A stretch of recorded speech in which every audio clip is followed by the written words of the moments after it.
what's up, Black Columbus and Unbossed Nation? We are here with Luisco with Ohio Latina TV, who trucked up from Columbus with us, and Brother Ocon right here with New American Magazine. And we're here in East Palestine, Ohio, covering the train derailment. And all three of us are from Columbus. Our outlets ran out of Columbus anyways. And so I thought it was amazing being three independent black and brown brothers to be up here covering something like this, to get together and have a quick little banter about what's going on, what we've been experiencing, and why each of us have chosen to cover this story, which is really over 200 plus miles away and doesn't really affect our audiences. So I want to start with Luis, because I know Luis and Ohio Latina TV has been doing a lot of, in the news business, we say TV hits, meaning when you're a reporter doing a lot of like live shots and interviews and things with other outlets. So you've been doing a lot of TV hits with outlets out of Miami and in the Texas area. What have why have those Latina communities been so interested in this story about so many thousands of miles away from where they are? Well, they're thinking initially, and I don't want to exaggerate, but I still, at the same time, I had to tell you what I know. And initially, we needed to cover this because the Latino community was really scared. They were comparing this with Chernobyl, and they were passing pictures that they were not, in tune with reality happening here. Look at the sky right now. Here we have an open sky. But in some of the media, especially on Facebook, in Instagram, they were sending clouds of dark clouds. Mm-hmm. And the fact of the matter that, it looked like a nuclear disaster when in reality it's an environmental disaster. We don't want to minimize what happened here. Is a derailment. There was a lot of chemicals. There's a lot of chemicals that are combined with heat. We don't know what took place there. So the Hispanic community is saying, oh my gosh, why is taking place? So we decided, together as a team to come and cover and to find out really. Here we are in East Palestine. We don't see the chemicals because they're invisible, but the fact of the matter, you see the town a little bit alive. We don't want to minimize by any way the disaster that took place, but at the same time, the Hispanic community is hungry.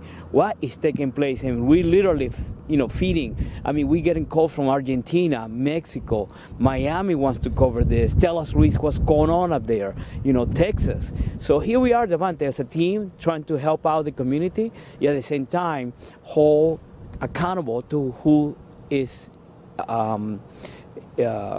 who this problem started with, who's responsible for this. Definitely. So same question to you with the New American community.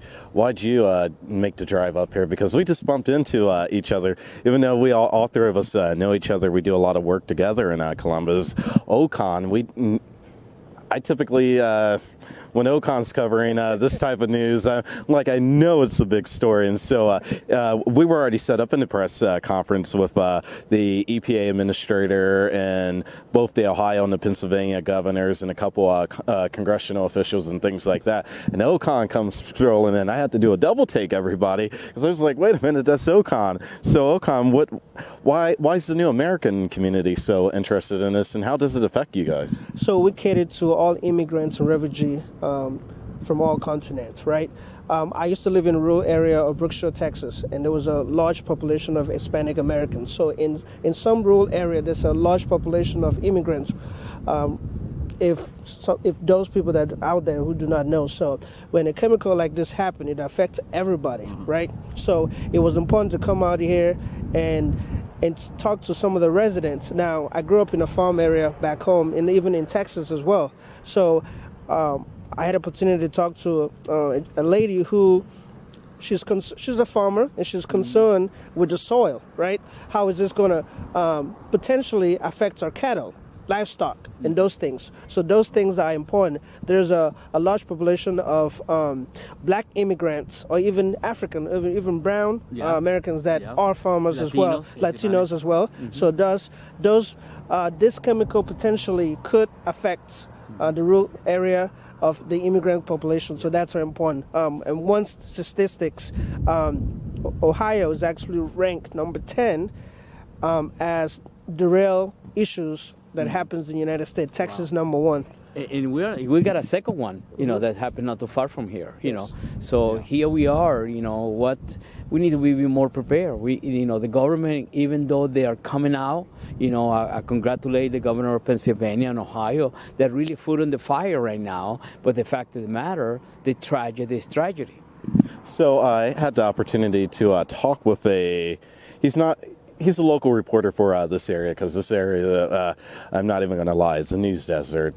Jordan Miller today. And when I caught up with Jordan, one of the things that we talked about is how even us, for us to be regional media, we're still like the national media. We're swooping in just to cover the story, but we technically aren't going to stay with it for the long cause. So for you two, what does it feel like when you're talking with residents and other elected officials and things like that? And we're technically now, we've moved from local independent media to now national media in some sense. International, Like it was saying, this is an international issue. Yeah. If you look at the statistics of how many train derailment happens, in China, Nigeria, Cameroon, Congo, and some Argentina and other part of South America. So since this has happened here in East Palestine, an additional 3 have happened in the past 18 days, and one not even too far from here in Detroit, which is not even a good 2.5 hours from here. True, exactly. And what's going to happen is cities across the world is going to look at the response in East Palestine. How did the government respond to it, and what can we learn from that in case it happens in our backyard? So from international perspective. So Luis, I know that you had the opportunity to catch up with one of the officials who is helping run the FEMA clinic. He's actually a local person who his organization has been contracted out. What did he have to tell you about why he was why him and the company and his mobile unit and things were here? Well, it's confidential that he mentioned that he's doing this, prior to the accident. And the fact of the matter that, there's a lot of, we got a lot of residents in here. And one of the things that they're trying to help regardless of what's happened, but right now the emergency is here because they can provide health coverage to the people that don't have health. They can provide, nurses and help out in a way that is practical, because this is going to be a long term, and they're going to be present here every week, which is very assurance of the fact that, we need to make sure that these people are taken care of. These people are scared. These people want to know what's going to happen to us. And, sometimes we don't know the effect of this in the long term, of the lifetime, right. Especially the kids, In addition to that, I actually had an opportunity to talk to CEO of Health QR.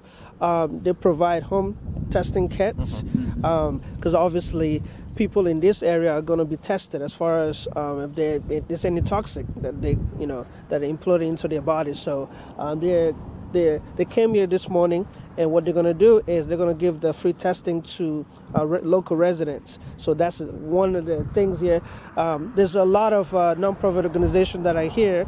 I also spoke to quite a few people over here that are passing out bottle of water, over like 96 pallets so far since this morning. So it's not just from the national or federal government, there's also local nonprofit organizations that are here helping discuss as well.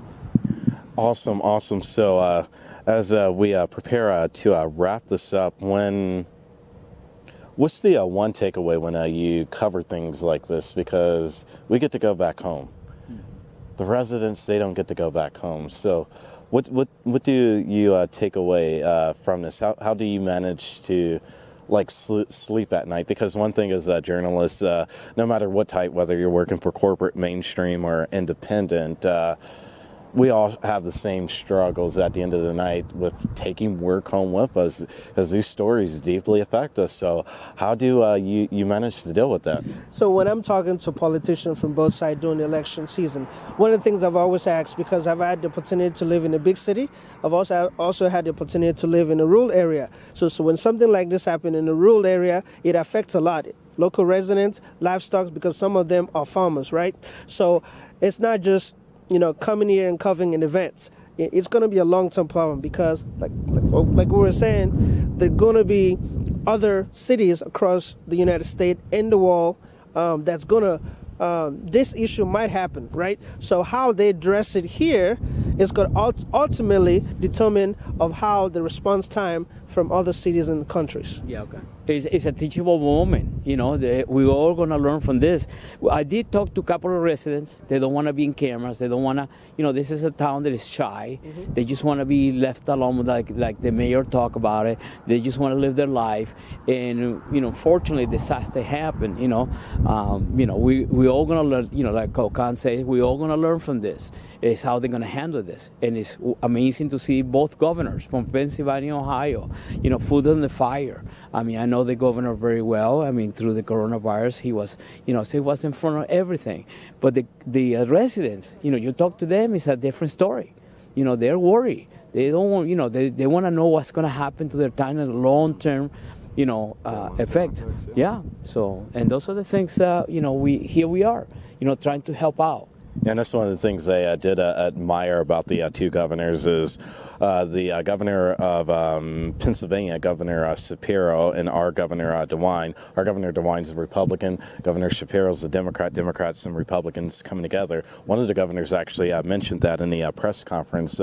But one of the reasons, big reasons why we are up here on Boss Columbus and Nightly News covering this story is because, as you well know, we've had our fair share of big explosions and things from Georgia Pacific, where there was a $22 million settlement with residents on the south side of Columbus years ago. But even just 2 years, coming up on the 2-year anniversary on April 7th, when the Yankee Majestic paint explosion happened, right off of Woodland Avenue in north central Columbus. Those residents in that part are still fighting for justice and still haven't received any justice because it's just a few of them in numbers when it really affected a lot of people because people felt the blast as far as Reynoldsburg and Gahanna.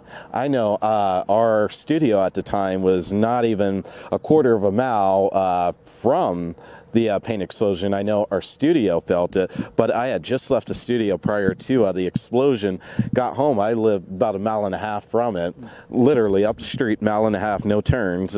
Laid my head on the pillow, felt my house and bed move. Phone started ringing, and I'm up and I'm down there within 15 minutes with the camera and everything, and didn't leave for didn't sleep, didn't leave the scene for 2 days, and I'm seeing the subsequent explosions and things like that. And there's a lot of chemicals and things are released into the air and all of that, but yet the residents have gotten no justice. And so we're up here covering this story from the angle of the tale of two communities. As Michael Jackson likes to say, it matters if you're black or white, but really, does it matter? I'm going to leave that up to you to determine. Let me add something All to right. it. From a health perspective, right?